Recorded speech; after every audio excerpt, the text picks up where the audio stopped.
The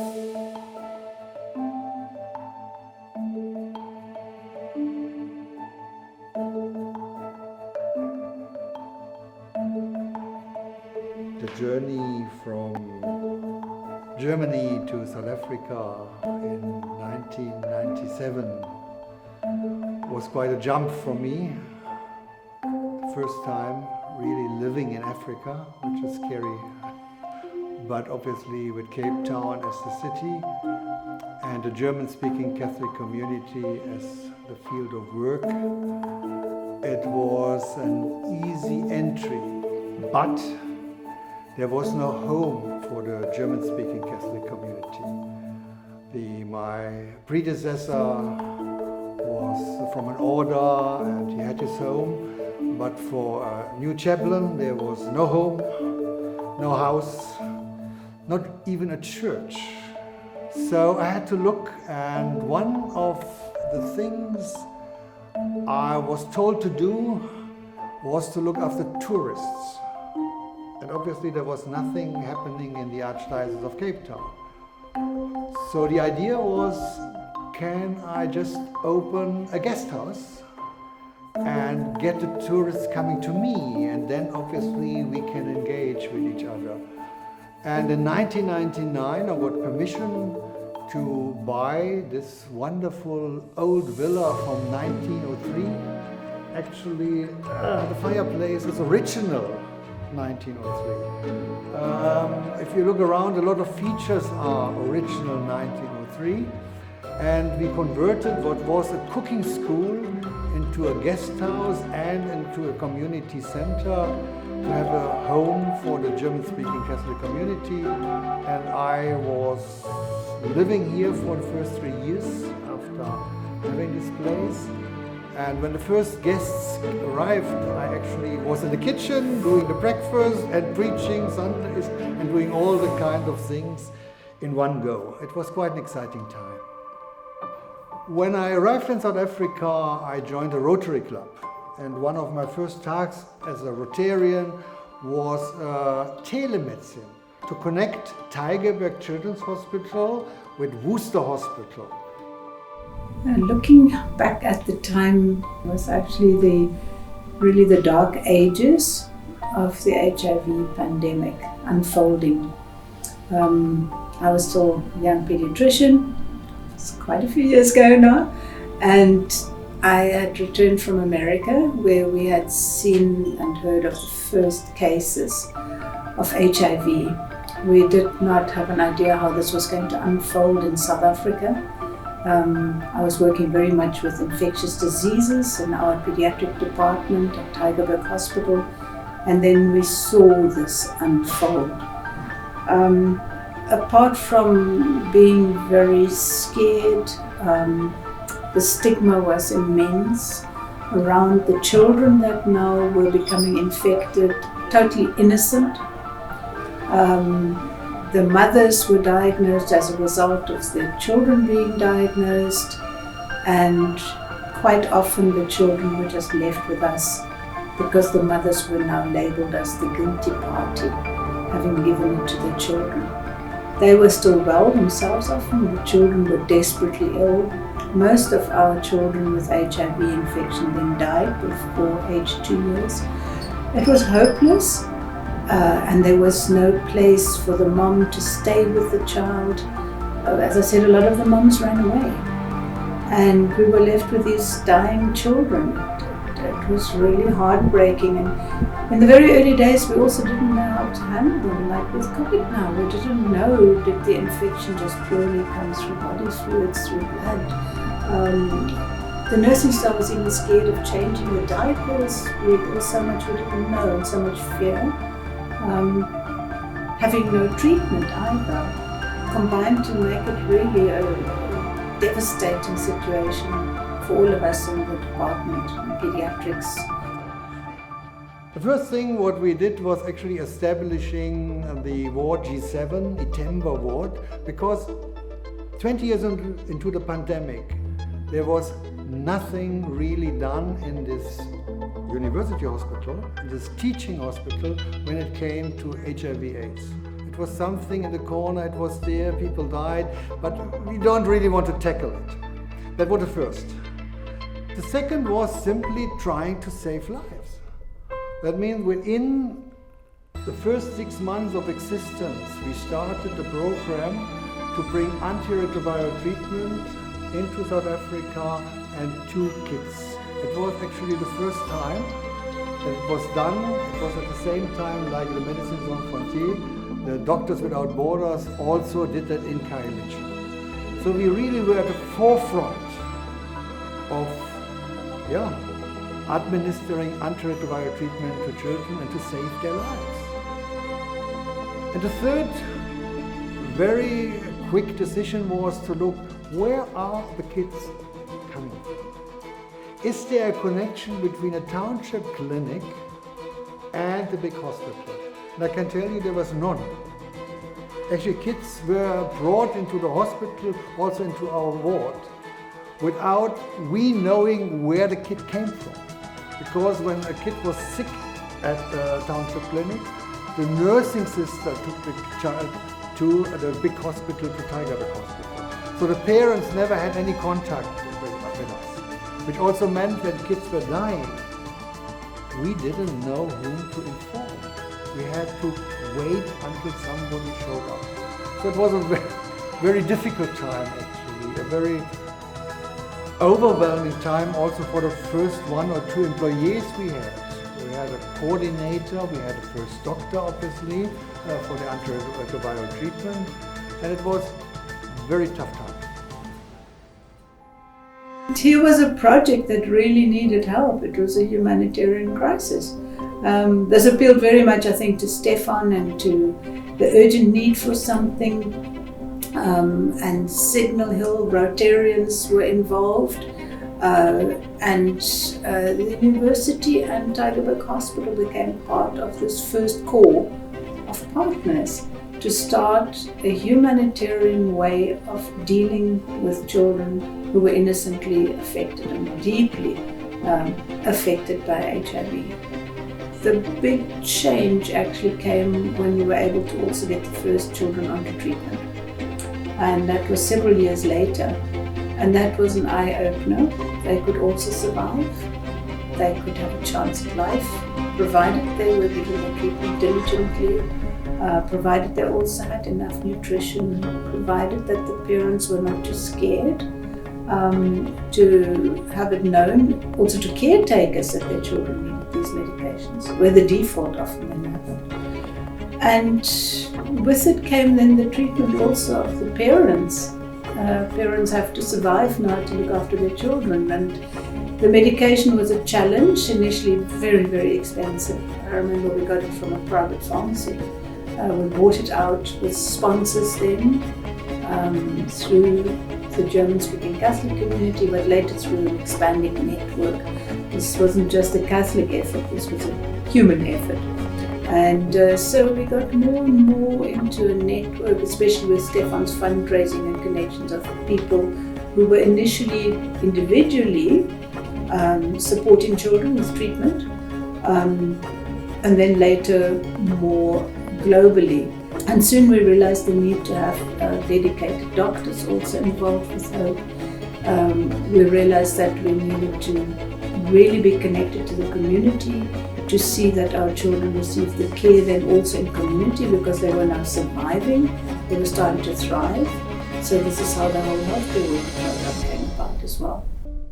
When it comes to HIV/AIDS, obviously there are different opinions, especially when you work as a Catholic priest. In my church, the condom question obviously was a very decisive factor. Also when it came to questions of morale, the questions how to deal, how to act when it comes to HIV, how to protect people, the question of gay, lesbians, the question of HIV positive kids, the question of how to deal with youngsters who want to try themselves out, the question sex before marriage. So the whole bunch of moral theology is in front of you, and obviously you have to deal with it. And My opinion was obviously not shared by the Catholic Bishops' Conference, the German Catholic Bishops' Conference, nor was it really shared by the South African bishops. And at the end of the day, I had to stand my ground, which brought me obviously in a sort of fight with the German Catholic Bishops' Conference, who was at that time my employer as the chaplain to the German-speaking Catholic community. And let's say there's no winner or no loser. I lost my community. I wrote a book which the bishops were very angry about my work and how I saw the topics discussed in the fields of HIV/AIDS. But at the end of the day, I think we all learned our lesson. The Catholic Bishops' Conference learned that you can't just silence somebody on a long-term run. And that the ways to South Africa are quite far. You have to take somebody home. On the other hand, I learned maybe a little bit more being diplomatic, trying to make things clear too quick to bishops. Bishops always need a little bit time to reflect, and sometimes they're really stubborn, so they need a little bit more time to come to my conclusion.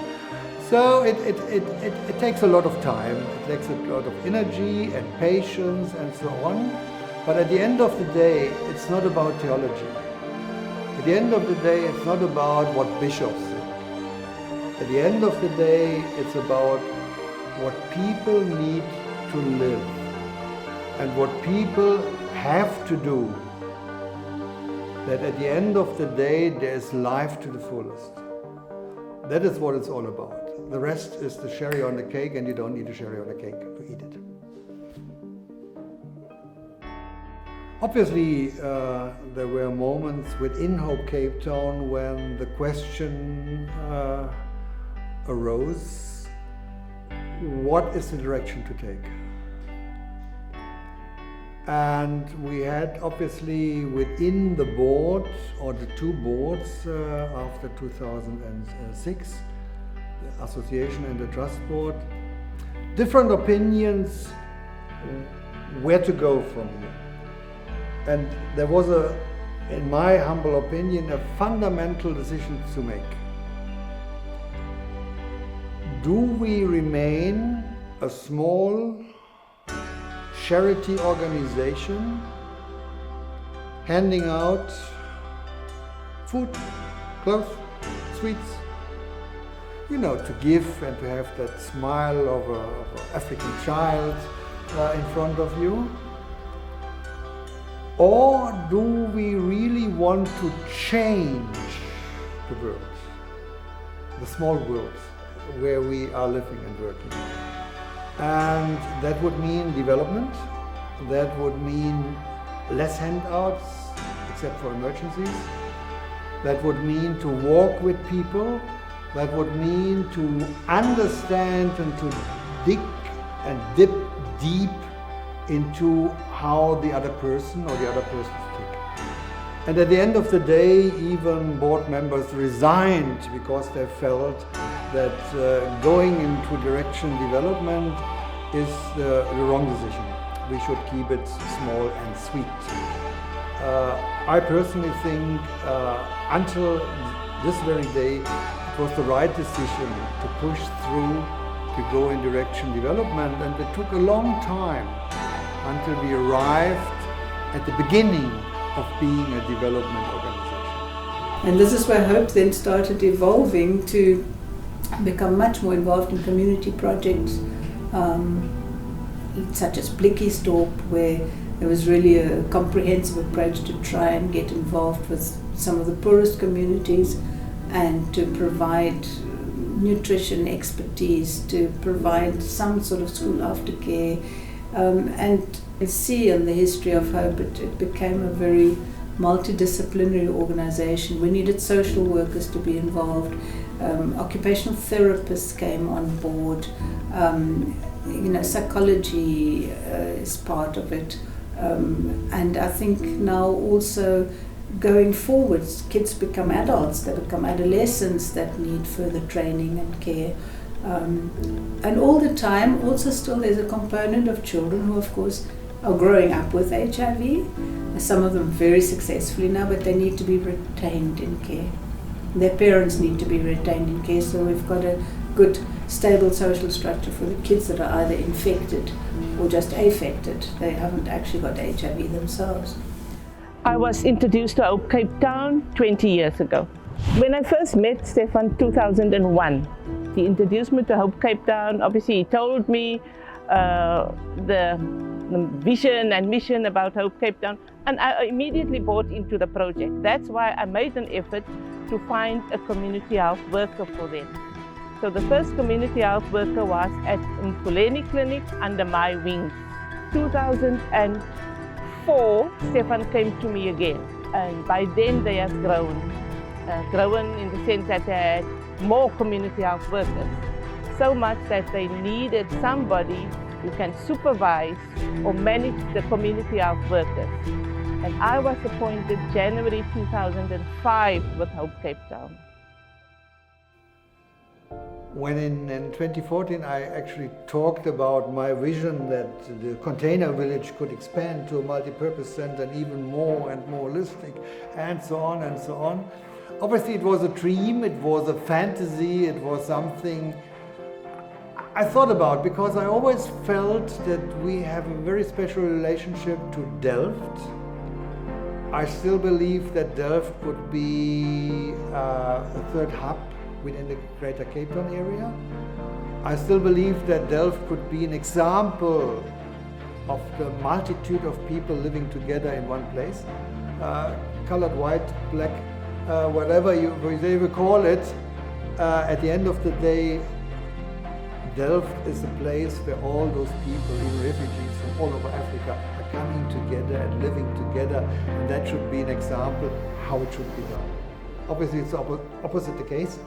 We have gangsterism, we have no perspective of a lot of people, we have a lot of people depending on handouts, we have an unemployment rate which is unbelievable high, we have a youth which simply don't know what to do except being a gangster or robber or anything like that.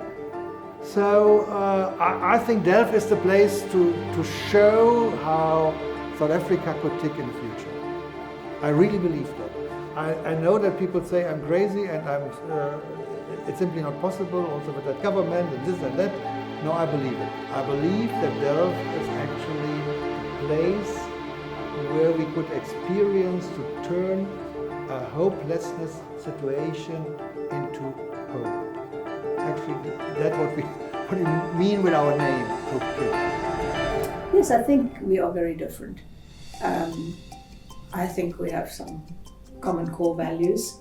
I think we complement one another quite well, and especially I think in the early days of staff issues and that was probably good that we could complement one another. I think he's got tremendous vision, and he's often already got finances before you have the concept finished. I always like the idea of him finding something to do with the finances or conceptualizing it, especially on a medical level, which is my forte, which is my strength. Here I've got some money, I've got a funder, what can you do with it? And that's quite exciting because that's unlike research and working in a government hospital where you stress and struggle to get the funding for something, even though you might have some very good ideas. This always worked the other way around, and that to me was really exciting about it. I don't like asking for money. I'm sort of, okay, what can we do with it and how can we do it, and implementing something. But Stefan is the one who goes out there, sticks his nose into people's purses almost when he talks to them and says, right, we need money, and surprisingly they give. I think it's a very different way of fundraising to a lot of organizations where he has a very individual fundraising approach, which has been highly successful, especially with Germany, creating a network of really, wonderful and friend sponsors. And I think we're also at the step now where this has to go into more, how shall I say, formalized corporate type applications. In other words, a safety network of funding that doesn't just depend on one person. And obviously you need trigger points. And one of the trigger points was obviously that we knew Blikkiesdorp, the container village, has to go. So there was a need to think before it happens what we want to do. And another trigger point was obviously that I'm part of the Senior Council of the Southern African German Chamber of Commerce and Industry, and that training, education is actually very close to my heart, and I wanted to add it. You see, our chamber somehow obviously comes in from an industry angle, because our chamber is a representative of German business in Southern Africa. So now you'll probably say, where's the connection with Hope Cape Town? So over the years, you've seen it has grown. We first, at Hope Cape Town, we looked at the children. So now the children were healthy, but then the parents died of AIDS, for example. So we had to look at the whole family. We had to look at nutrition. We had to look at also from the day clinics in the townships, how do they get the medication? How do they get the nutrition? So the project grew. It went into telemedicine, that there was an exchange of research also worldwide with Germany, with America. So the project grew. So for me now to see where we're now, when I look at now, at the next, that somehow closes the circle. From the child is born to the early childhood development, which is missing a lot in South Africa. That is so important before they start school. Then you got the schooling. And now we also, on top, look at the dual vocational training. So you basically, you're closing the whole circle, you're closing the whole gap with what is happening at the next now. So looking from an industry or German industry perspective in South Africa, I felt when you look at, especially at the youth, what does the youth need? The youth needs health, they need safety and security, and they need education. That is the most important thing when you look at this generation now. There is so much missing in that space. So that is the gap that we're closing, going from the schooling, looking after their health, looking also, it's a safe space that we've created now. So going back to the industry perspective, obviously the German industry in South Africa, we need skilled and trained people. Not only the companies themselves to place them in the company, but it's also when you look at the whole supply chain. The German industry operating in South Africa needs a proper supply chain. That's also where that whole sector of entrepreneurs, entrepreneurial skills development comes in. So that's why I'm saying that whole project with the support from so many organizations is closing that whole circle. And seeing Delft at the airport, knowing about what the Southern African German Chamber plans with logistic training, all the things suddenly came together. It was very clear, and I mean, the day I decided I want to walk that route with Hope Cape Town, I want to try to create a holistic, safe place within Delft where we can do all the things we want to do, to have a one-stop shop for the community and also walk with the community. That day actually happened then in 2019, and at the end of the day, for me it was a clear path forward. It was that, you have that moment where you say, just do it. It's the right time, it's the right space, it's the right place, it's the right people. And even if we don't have all the ducks in the row, it will happen. Stefan was looking into what was happening in the field of HIV and AIDS. The children were dying. It was an absolute terrible situation. And he said, we have to do something. Would you be able to come on board and help basically with connections? We're not looking at funds or anything. We needed to connect with organizations, with people. What can we do? So we started off at the time, obviously we started with the ward at Tygerberg Hospital.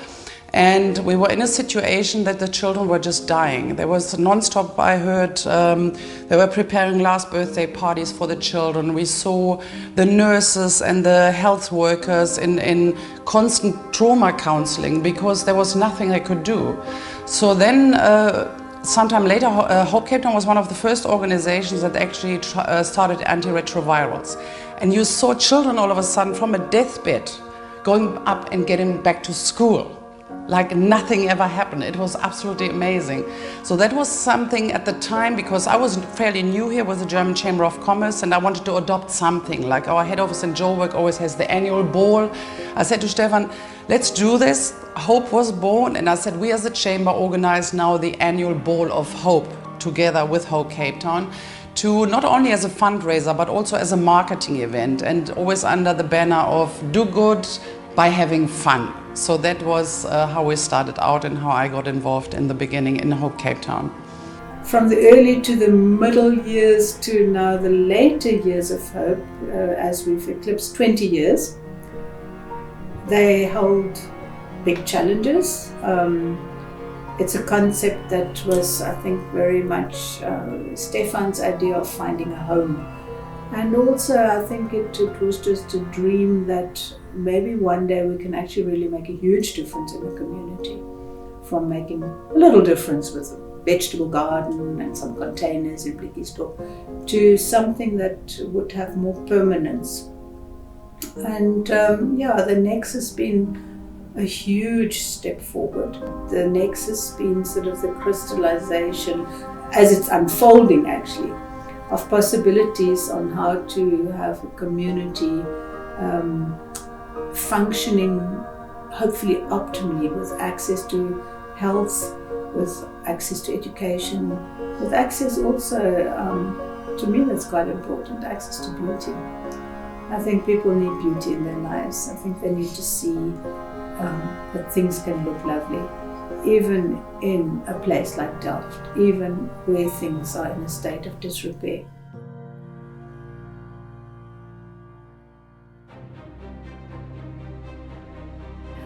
Hope Cape Town came here to change actually the mindset of people.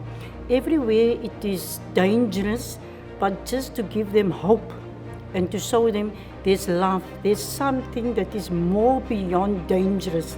And hope is there to have a hand, to pull out the hand and give the hand halfway so that you can grab the hand, so that hope can make a complete love story to them. I've been watching this building since they started building it, wondering what it was, obviously, driving past it. And then a couple of weeks ago, somebody invited me to this place. And I was very surprised when I came in, really. I actually came for a training for the day and was quite surprised to what I found in here. It's very amazing. It gives it uplifts us. It gives us hope. It's amazing. Regtig. As ek verbyloop en ek gaan mall toe, miskien Airport Mall toe, en sal ek altyd uitvind of vra. Ek wonder wat is dit wat hulle hier bou. Sinds ek het net hier om die draai gebly, ek het mos maar nou uitgetrek en ek dink by myself, dit moet iets baie wonderful wees, maar ek het nou onlangs iets uitgevind. Dit is 'n hulpsentrum waar mense trainings kan kry en verskillende soorte van hulp hier by dit sentrum, en ek was verskriklik opgewonde. Ek kon nie glo in Delft. So 'n plek in Delft. Want mense het verskillende sienings oor Delft, van mense dink as minder bevoorregte mense en you name it. But for me it's really it's something excited to see. Centrum to see, just to see it.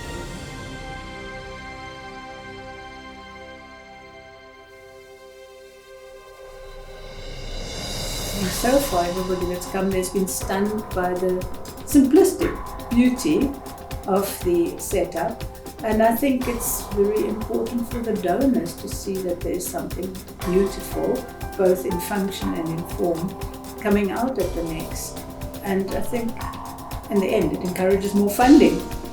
Before I say ladies and gentlemen, I want to say partners. Now in our government, ons slagspreuk, our theme or motto says better together. And it talks about partnership. And when you get partnerships that work, they really work. And the sum of the parts become far greater every single time that happens. And I want to say that I think this partnership really is a partnership that shows how when you get it right, it really, really works. And so this partnership between different spheres of government, between governments, between the Bavarian government and our government, between civil society, between the German South African Business Chamber, between the faith-based organizations, between Rotary. You just put all of these partnerships together and it actually is a recipe and a mix for absolute success. So I think how you've linked partnerships, of course, where we are here, just in a few minutes walking about the site, and how we get civil society through our neighborhood watches, and you've empowered our neighborhood watches who are actually here making sure that this investment here in Delft is looked after by the people of Delft. So thank you very much to our neighborhood watchers who are here making sure that this investment is a sound investment, is an investment that is trusted, an investment that is actually going to come to fruition and is going to be there for the people into the future and continue to evolve and grow over time. Thank you very much. Ja, vor 18 Jahren war mein Geschäftspartner Andreas Mönch hier in Kapstadt, um zu heiraten. Und Stefan hat die beiden getraut und gesagt, ja, ich will da gar kein Geld dafür haben, aber guckt mal, ich bin gerade dabei, eine Organisation zu gründen, die Kindern hilft in den Townships. Und natürlich hat mein Geschäftspartner gesagt, da machen wir was. Er kam also zurück nach Deutschland und legte mir einen Flyer auf den Tisch und sagte, du kümmere dich da mal, weil ich bin der Außenminister des Unternehmens gewesen. Und das lag dann erstmal auf meinem Schreibtisch. Und ich glaube, ein halbes Jahr später finde ich das beim Aufräumen wieder. Ich dachte, oh weia, jetzt muss ich den anrufen. Und ich habe Stefan angerufen und wir haben ad hoc 1 Stunde zusammen gesprochen am Telefon. Wirklich abgefahren. Und dann hat Stefan gesagt, komm doch hier und guck dir das mal an. 4 Wochen später war ich tatsächlich hier. Die Geschichte, die stimmt. Ich bin also mit solchen Absätzen in den Townships unterwegs gewesen, im Krankenhaus gewesen und alles. Und ich muss sagen, ich war richtig geschockt. Es war ein Erlebnis, was mich geprägt hat für die nächsten Jahre bis heute. Ich war dann in meinem Hotelzimmer und war sehr, sehr traurig. Ich habe geweint. Ich konnte dieses alles nie fassen. Wir kommen aus Deutschland und das ist so anders mit den Problemen. Ja, und dann ist die Entscheidung gefallen, da will ich unbedingt was tun. Und eine Zeitung, eine große Zeitung in Deutschland hat mal geschrieben, 2 Hochzeiten und so viele Todesfälle. Und meiner Hochzeit dann, 2004, kam Stefan nach Dresden und hat uns getraut und hat dann mit meinem Trauzeugen ein Frühstück gehabt mit Harry Belafonte. Und das war so der Anfang. Der Gedanke ist entstanden, lasst uns Regala machen, lasst uns Geld sammeln. Und das ist dann auch passiert. Und wir haben in den letzten Jahren 1,9 Millionen Euro für dieses Projekt. I think it's nice to see all the positive reports that come out. That's not to say there won't be challenges. I mean, there are huge challenges. For one, how do you keep a complex like this going? You know, how do you get the funds in? Fortunately, we have very motivated people there.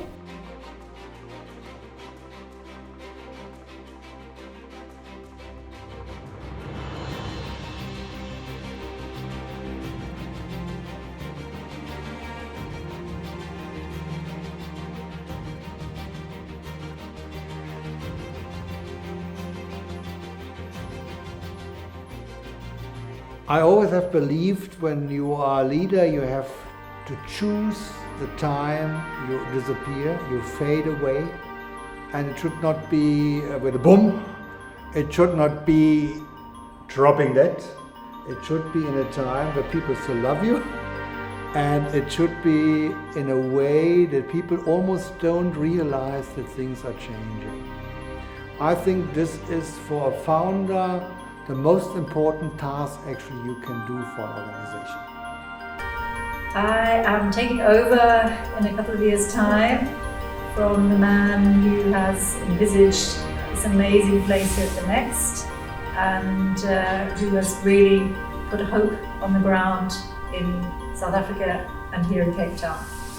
I am enormously proud to have been nominated for this role, and my vision going forward would be really one of continuing what Hope has started and helping to support all the activities of the individual projects and programs that have been so successful in the past 20 years. Can you imagine 20 years?